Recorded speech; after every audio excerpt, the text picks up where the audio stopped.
So I painted my baby. And if I send shots, all your head's done, your man smoking good. That ain't no motherfucking 22. In the water, smoking What like that a is? rasta. Oh no, that's that 223. Cause niggas want the drama right till we have to pop out. Hit them with that motherfucking na. Trey songs gone for the summer. Nigga, and I'm dumping. Send a couple shots, know he running. Keep a K loaded, call it blocker. My little baby chopper. And if I need to, sweep your block up. The modern day, you gotta add the mafia. We here to fuck the block up. Forgot our sons, yeah, you know they got us. All I need is moolah, do you know I gotta slide blocks out. But nigga called the cops out, and all you hear is fuck the federalized. No mercy for your papa, he crying for your mama. And you the type of motherfucker, tell in front your honor. And get your mans locked up, and get his ass turned out. If I see a pussy nigga, then I gotta turn his lights out. What's your name? What is going on YouTube? It's your favorite pistol packing rapper, MDMA Sosa, aka Sosa Leader Pistol Geek, and I'm back with another video for y'all. And I just want to thank you guys so much for messing with my content. Want to thank you so much for the people that's rocking with my story. Y'all consistently hit me up asking me to drop more and more parts to this, man. So with that being said, y'all know what time it is. This is From Bitch to Bull, the Sosa Leader story, part 1. My early life, episode 4. Stressing is life really worth it? I know I'm not best, but I know I deserve it. A coupe in a bitch with your lanes, I be swerving. Yeah, I am amazing, but I am not perfect.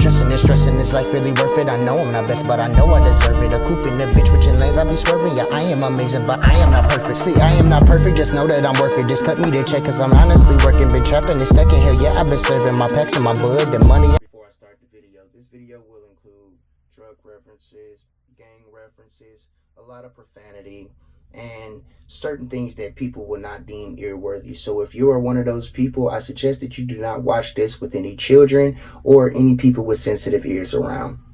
With that being said, let's go. Okay, so boom. I get the matches. And at this point I'm just trying to contemplate on, what it is that I'm about to, set on fire.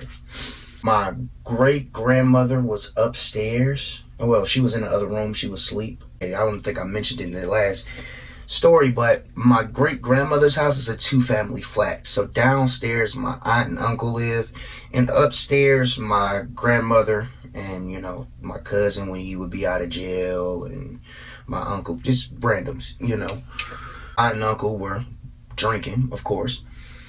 And, like I said, I pretty much had free reign to do what I wanted to, man. So after I found the matches and everything, I really was just looking all through the house as something to set on fire.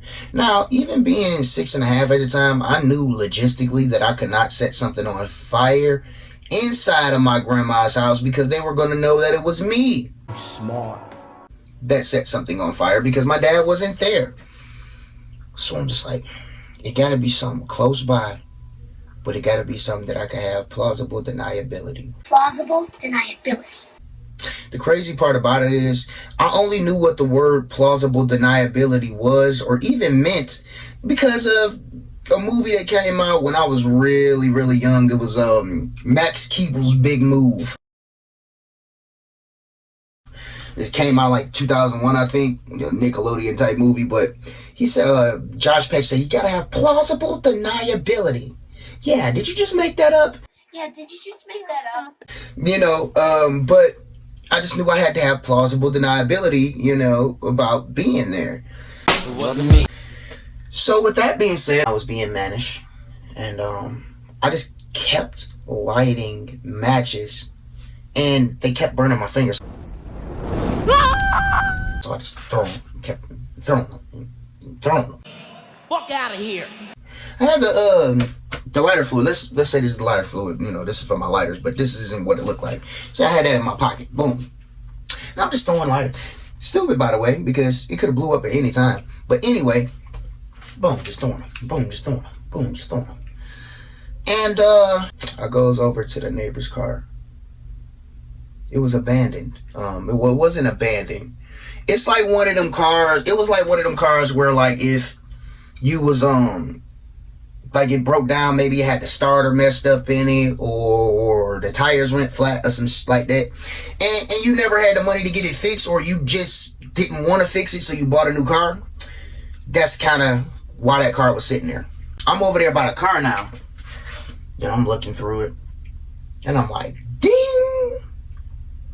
I can't set nothing of my grandmother's on fire, but I can set the neighbor's stuff on fire.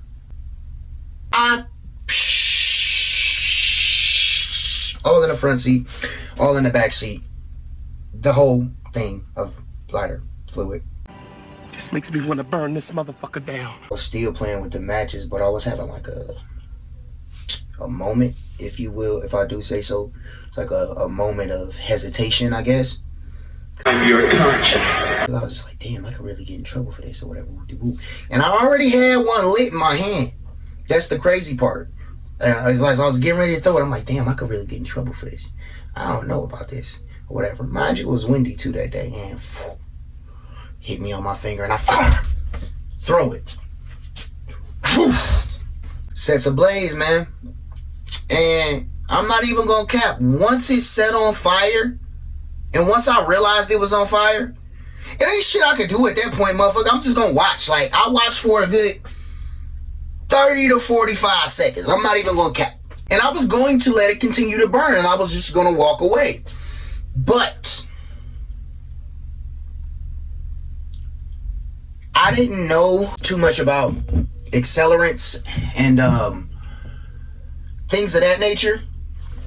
So within that 45 seconds, like as the 50-second mark came, not only was the whole car engulfed, but the neighbor's other car was the gas tank was catching on fire, and that was spreading to the side of their house and in the backyard. So I could do the only thing I could think of at that point. I'm banging on the door. Y'all get the fuck out of there! Get the fuck out of there! It's a fire! It's a fire! Fire! Fire! Let your fucking motherfucker! They run out tripping. The son came out with like a bucket. Daughter came out with like a big ass bucket. The lady came out with like a hose and shit. And they tried to get it together. I need to add this. As soon as they came out, I got them out the house. I walked in the house and called my mama that couldn't get me. Mama! You know why? Me calling my mother right after this shit happened was my way of me saying like, okay, well, I'm scared because I seen my dad and I don't want him to hurt me. So, immediately come down there. LJ, what's going on? What the fuck happened? Who did this to my shit? Who did this to my shit? I saw my daddy. What? You saw who? Anthony? He had on all black. He had a hoodie on. He had on some jogging pants. He even had some black Timberlands on. And he put like a black, like, you know what I'm saying, bandana around his face. I saw him come through Big Grandma's backyard or whatever. I'm talking about making a story up on the spot. Literally. Like, yeah, you know, came through Grandma's backyard. He literally, I watched him get out of some car. It dropped him off right there. Then he ran through the backyard, set it on fire real quick. I was on the top porch. I don't know if he seen me or not. Set it on fire real quick. And then run back through Big Grandma's backyard, and the car picked him up again. I don't know where he went. Remember, I told you, my dad is a crackhead at the time. So he's known to go around and do stupid shit. And it kind of made it better for my story that he had actually got into it with the homeowner, like one of her cousins, and somebody else a few days beforehand.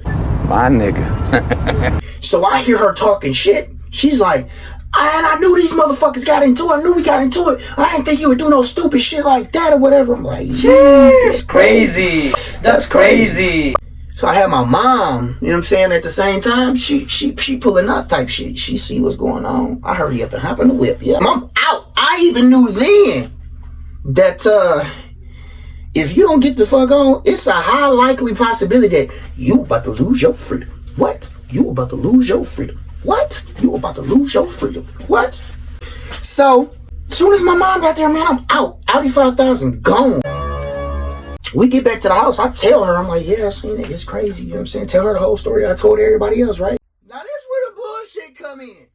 About a month go by, my nigga. About a month, okay? I'm thinking everything cool. I ain't talked to my daddy. I ain't went back over by grandma's house. I ain't really talked to nobody over there. And my mom ain't talked to nobody over there. Oh, say less. We sitting there and we was watching TV. We was watching Money Talks on the DVD player. Yup, we was. Cause we was on the beginning scene where Chris Tucker is in the car. Ooh, shit. My God, oh wonderful. Singing to Barry White.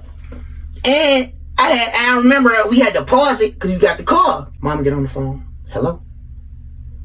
I don't know what the conversation was. I just know at that point, everybody at my grandma's house knew that I was the motherfucker that did it. After that shit happens, you know, my mom's on the phone. She's like, so you want me to do what? Yeah, no. Like, she was basically going back and forth with the person on the phone and everything. It's like, nah, we ain't doing that or whatever. I'll handle LJ. I'll figure it out. Da da da da. You know, mental health and a lot of that shit wasn't really big at the time, and my family really didn't know much about it. So my mom, she sat me there and she was crying. But I still remember when she said to me, she was like, I don't know what I should have you do because this is embarrassing as hell. You didn't embarrass the fuck out of me. She was like, I don't know whether to beat your ass. Damn. To send you to jail. Damn. To let them beat your ass. Damn. I don't know. Like, have you outside to make this money back for this lady and selling candy or have a sign that say I like to start fires?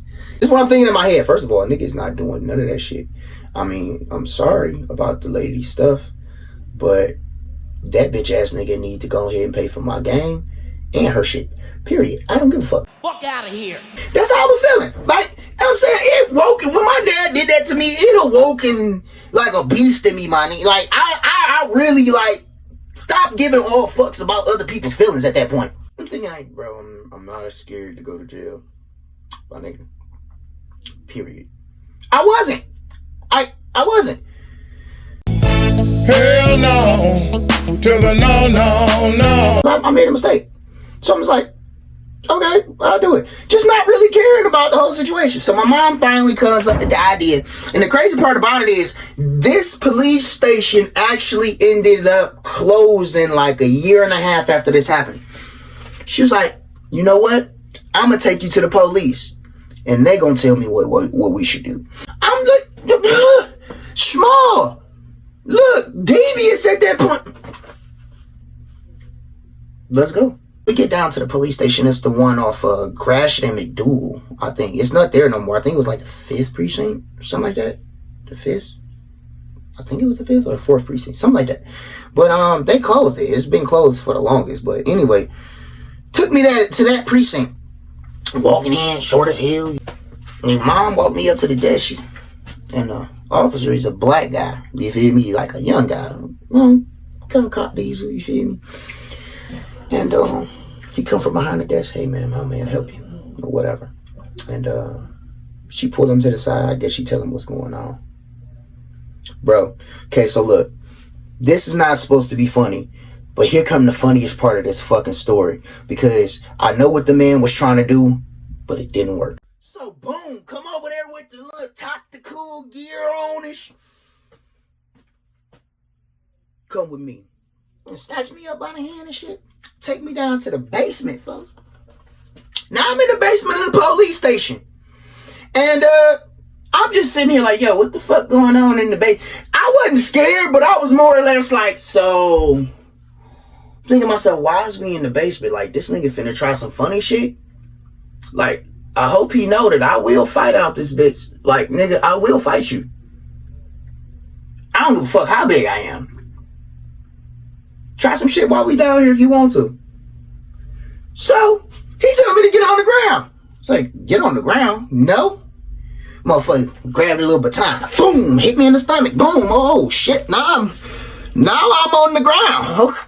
Nigga, you doing this to a 6-year-old? What the fuck? Now I'm on the ground to a knee. Hold my stomach. Say, do some fucking push-ups. You need to, you fat fucker. Oh, you overly aggressive there, sir. All right. Hit the couple push-ups for you. This is the crazy part about it. This is why I say he tried, but it didn't work, okay? My father, my real dad, yeah, George, okay? His father, military, okay? The punishments that my dad used to give me was straight handed down from his father, okay? I'm talking about washing walls, okay? I'm talking about, you know what I'm saying, scrubbing floors when you fuck up with, like, you know what I'm saying, with regular rags, nigga, you know you got a mop type shit. I'm talking about detail. Like, I'm gonna tell you, I'm gonna go ahead and put it there with the way he used to say, detail, get the details, you feel me? And, so, when he put me down there to pull push-ups, I'm like, bro, my stepdaddy had me do these hoes all the time. So I hit about 20 of them. He punched me in the ribs. Flat. Yeah, flat. Yeah, flat. Yeah, flat. I'm like, and I started tearing up at that point. Cause the nigga punched me in the ribs. He's full grown man. I'm tearing up at that point. He said, yeah, it hurt, don't it? It's gonna be a bigger nigga in here doing this to you all the time. And yada, yada, yada. I'm just like, I don't care. Like, nigga, you got me fucked up. First of all, them niggas is probably just a little bit bigger than me, and they damn sure not your size. You a grown-ass man. This is what I'm thinking to myself. I'm knowing this at 6, but I'm thinking this to myself. Like, bro, you a grown-ass man, nigga. Ain't no motherfucker. Bro, now I know that, yes, you do, you know what I'm saying, there is officers and shit. You feel me? You will get beat the fuck up by officers in juvenile. I have friends that went to juvenile was telling me some shit, folks. So I'm just sitting here like, yo, alright. But being 6, I didn't know that. So I'm in hard-headed, so you know what I'm saying? Bro, I know for a fact you're not gonna be beating my ass. If anything, I'll be fighting niggas my age and a little bit bigger. And I like fighting people that's bigger than me because I like to demasculate you. I like to humiliate somebody that's bigger than me because they look at my body type, they look at my body shape, they see that I work out, obviously. But I look small. I do not look as big as I actually am in all my clothes. You know what I mean? I weigh 200 pounds, but I look like I probably weigh like 170, 180.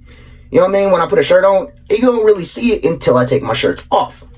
Now, with that being said, like I said, I've always been that way though. I've always liked emasculating bigger people. Because at that point I was like, what? I was really short, but I had always been shorter in my life. You know, I started growing probably like 5 or 6 years ago, probably just started growing type thing. Like, I mean, when I first turned like 19 type, 20 type shit. When I first started growing, that's the crazy part. But yeah, I was like 5 foot, even 5'2", 5'3", 5'4" for the longest. So I was always liking to fight people bigger than me.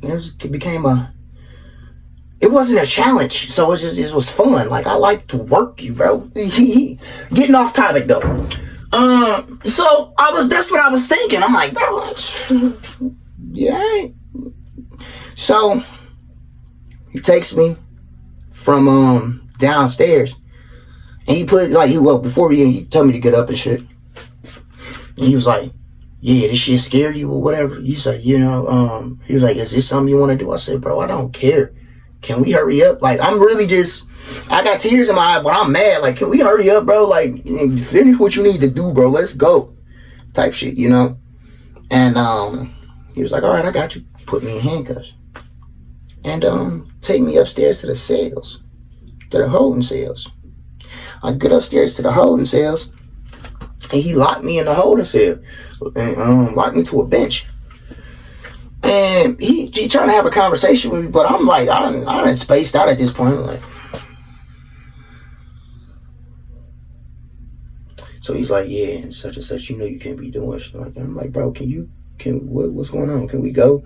whatever, like this is irritating. So now he getting mean again. This nigga, all right, so you don't want to fucking listen? I'll be back when I fucking feel like it. How about that? I'm gonna go talk to your parents and see if they even want you to come back tonight. You know what I'm saying? We're gonna see if we can keep you for about 3 days. You know what I'm saying? See if we can, we can hold you for 48 hours, but we want to see if we can keep you for about 3 days. I'm gonna go talk to your parents right now. I'm just like,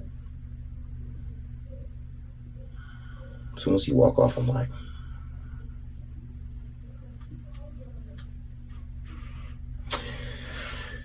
so he comes back and he said, you ready to talk to me? I say, no.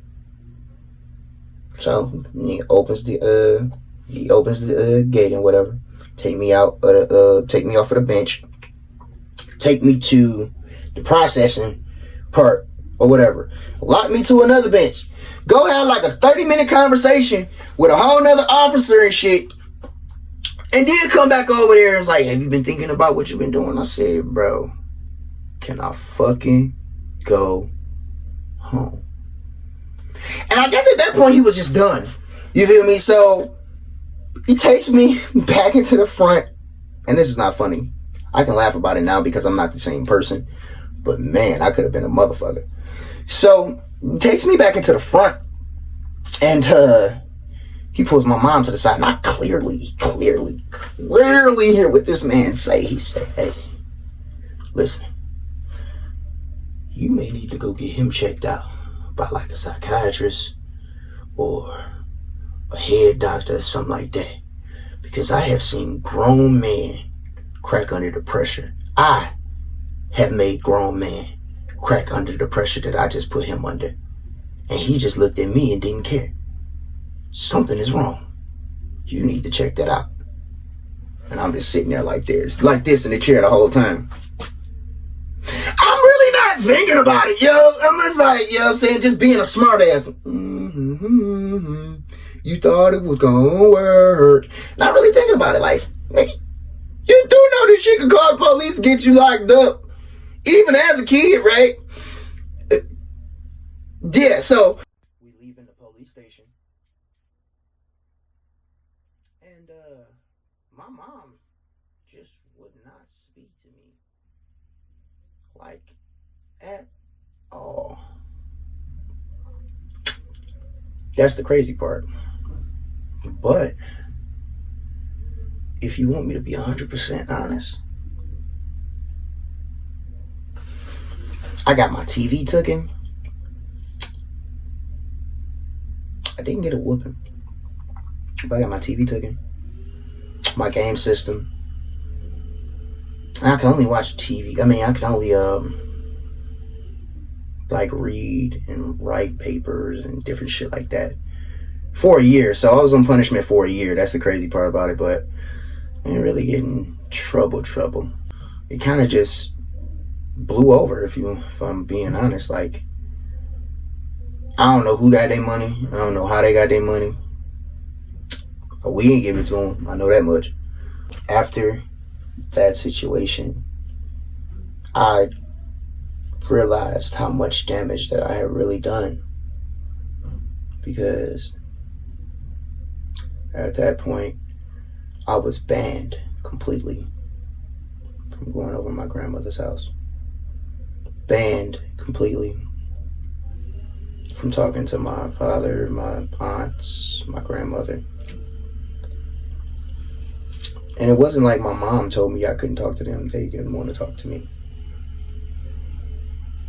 Which is fucked up because I was fucking 6.5. Like, y'all do realize y'all kept a whole fucking grudge against a 6.5-year-old? But we just gonna leave that out. I told you guys last part of the story. We moved downstairs with a family friend and everything.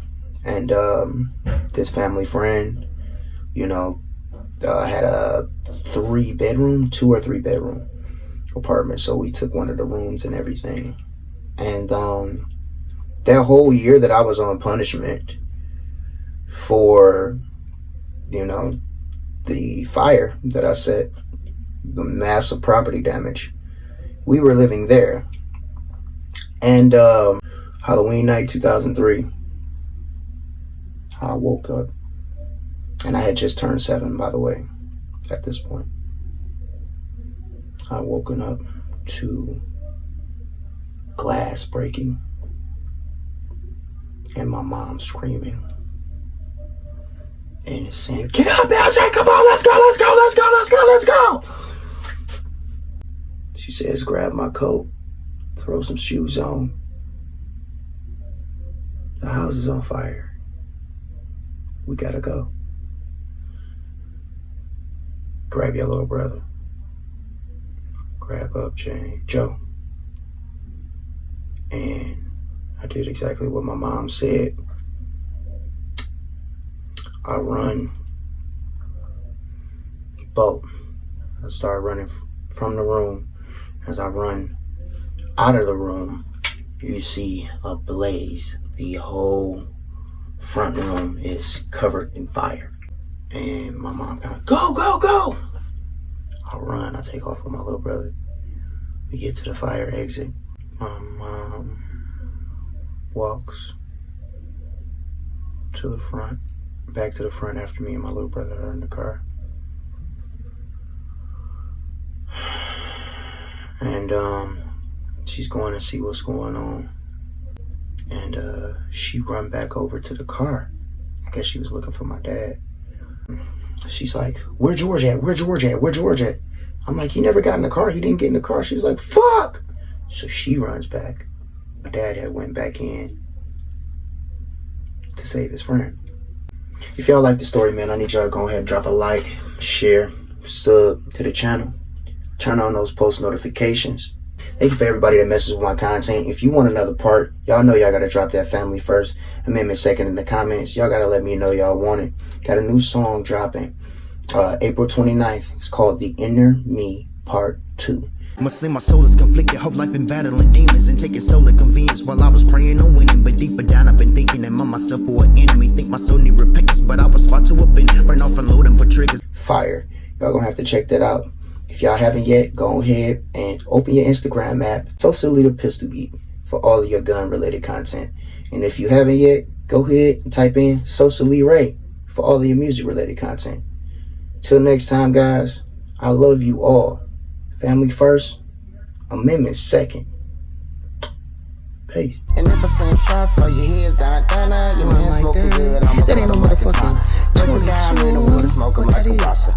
Oh no, that's that 223. Cause niggas want the drama right till we have to pop out. Hit them with that motherfucking na. Trey songs gone for the summer. Nigga, and I'm dumping. Send a couple shots, know he running. Keep a K loaded, call it blocker. My little baby chopper. And if I need to, sweep your block up. The modern day, you gotta add the mafia. We here to fuck the block up. Forgotten sons, yeah, you know they got us. All I need is moolah, do you know I gotta slide up? Hop out, do a fucking pop out. Niggas talking reckless, so we had to bring the Glocks out. But nigga called the cops out, and all you hear is fuck the federal laws. No mercy for your papa, he crying for your mama. And you the type of motherfucker, tell him front your honor. And get your mans locked up, and get his ass turned out. If I see a pussy nigga, then I gotta turn his lights out. What's your name? What you with?